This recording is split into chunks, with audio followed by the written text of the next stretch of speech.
Hi guys, Sandy here. Today I want to talk to you about lucky girl syndrome. Have you heard of it? And the thing is, it wasn't until I genuinely believed that great things just happened to me out of nowhere that things literally started flying at my face. I'm constantly saying great things are always happening to me unexpectedly. I say this like on a regular basis. I'm like, oh my god, great things are always happening to me unexpectedly. And I believe it when I say it, so I think that also plays a huge role. Being quite honest, I don't even think the phrase nothing ever works out for me has ever come out of my mouth. It's been called many things over the years, but TikTok has coined the phrase lucky girl syndrome and has run with it for some time now. And I'd like to say I am not talking about any of this because I've read about it or because it's interesting to me. I am doing this video because I've lived through all of it and it almost broke me. And I want to make sure none of it happens to you. Okay, so the lucky girl syndrome is a sort of philosophy that's very similar to the law of attraction. Well, it's actually based on something called the law of assumption that claims that that in which you believe to be true becomes your reality.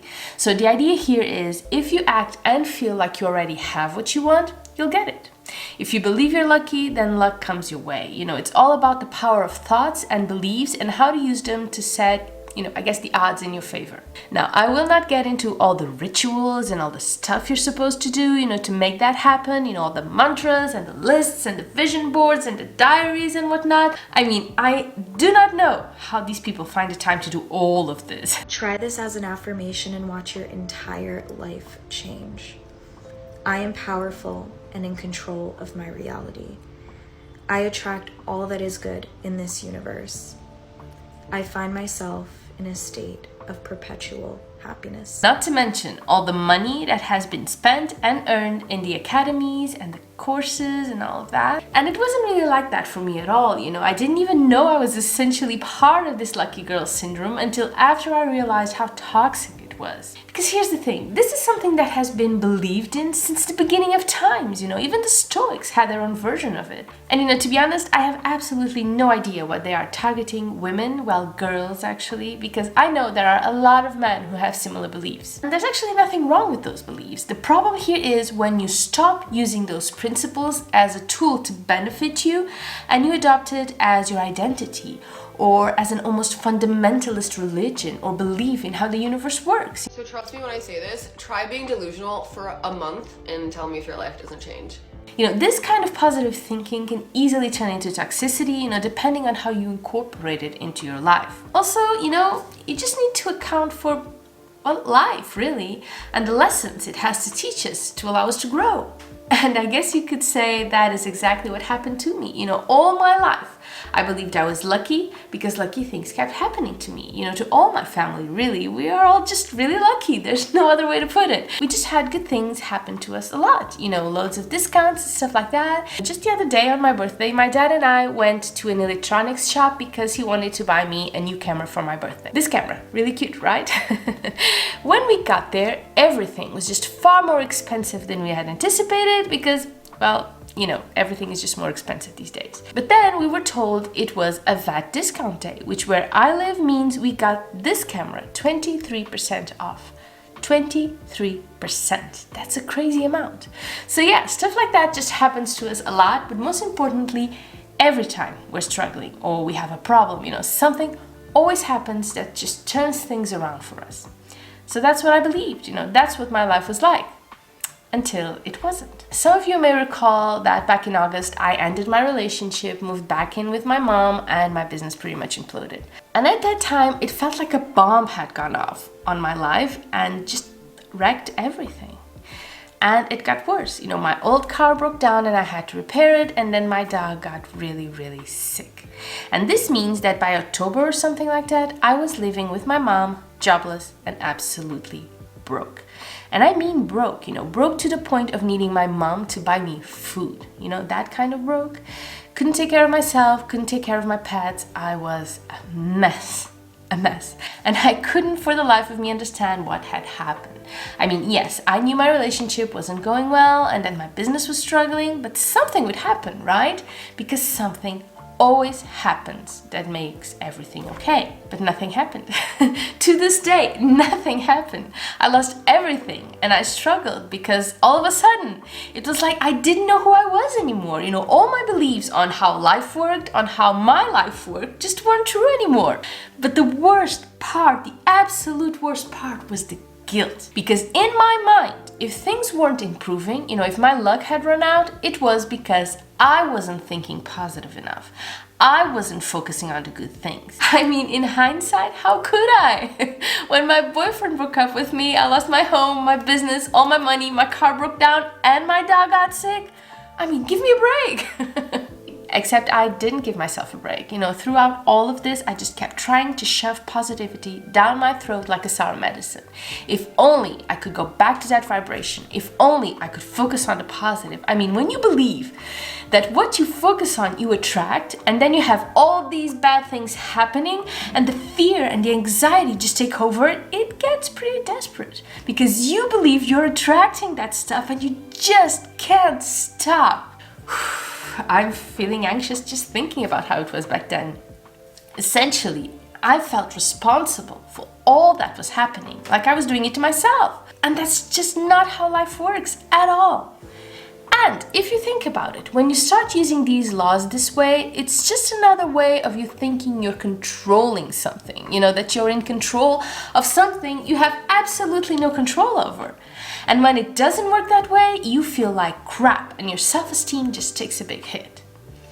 And I guess this is the biggest thing I had to learn. You can only control how you react to things. You cannot control what happens. Also, I just needed to feel all the feels. And I know I've said this a couple of times in previous videos, but I did not do that when it was my turn.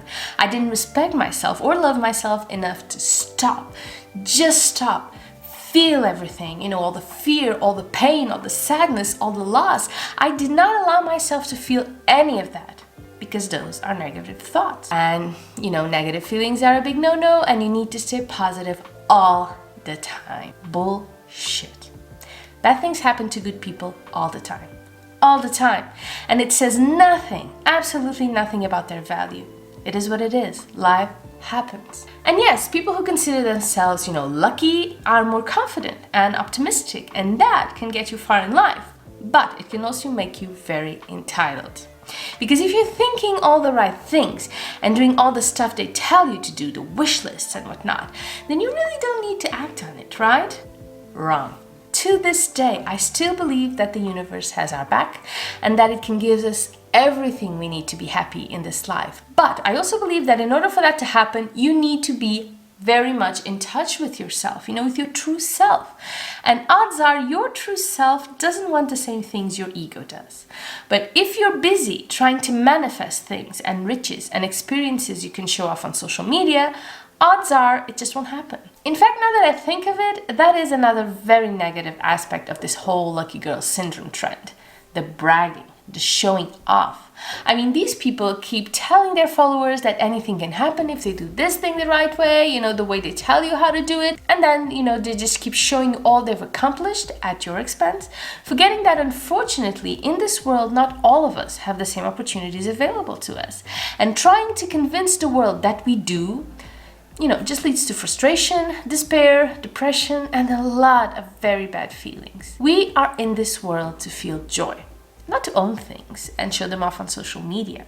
And anyone who tries to lead with that isn't the right person to lead you on your spiritual journey. Because that is not what success is. Success and fulfillment are very different things to different people, and that is exactly the way it should be. So just don't even try to fit into their mold, okay? Having said that, I am not going to tell you to set realistic expectations, because I think we all deserve a little bit of unrealistic expectations when it comes to dreaming and wanting things for ourselves.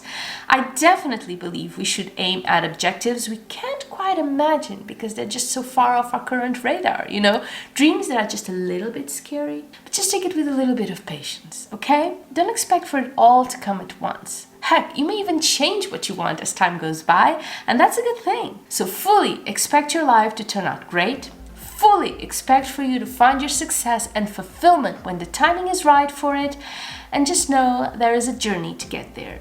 and that you need to take that journey and enjoy that journey. And that is more than half the work. You know the saying, it is all about the journey, not the destination. That's what this is all about. And if you think about it, you can't really take a journey without taking the necessary steps either, okay? So take the necessary action to get to where you want to be. Don't just stand around and wait. But I guess the most dangerous assumption in this whole lucky girl syndrome is that failure is a negative thing. Because if something doesn't go your way, then like you're gonna be disappointed. Well, no, because nothing ever doesn't go my way. And like if it doesn't go the exact way that I wanted to go, then something better comes up after it. I have talked about this before. Failure is how you learn and you grow. There is no lesson if everything goes right all the time. Failure is what helps you navigate your way. It builds resilience. It helps you to grow into the person you were born to be. It will also give you freedom, freedom from fear and from judgment, because once you failed and it didn't kill you, you're free. But today, I know exactly why all those things happened to me. Because I needed to be my own person, to build my own path, to stop seeking validation from others or expecting them to take care of me or to save me or lead me to my objectives. I mean, that doesn't even make sense. I needed to know that I could lose everything that I valued and have to deal with the hardest choices and still get back up on my own. And the only way I can do that is by starting from scratch. And that's what I'm doing right now. Still learning, still failing, still believing I will get what I want when the timing is right and I will be ready for it. Life happens for you, never against you, no matter how hard it is for you to see it when everything is going wrong. I truly believe that. I know that. I feel that in my being. So have hope, have faith in yourself. You can do this. You can do anything. I have no doubts about that. And you don't even need to be lucky for that. You just need to be living. Thank you for doing this with me, and I will see you, hopefully, very, very soon. Bye-bye.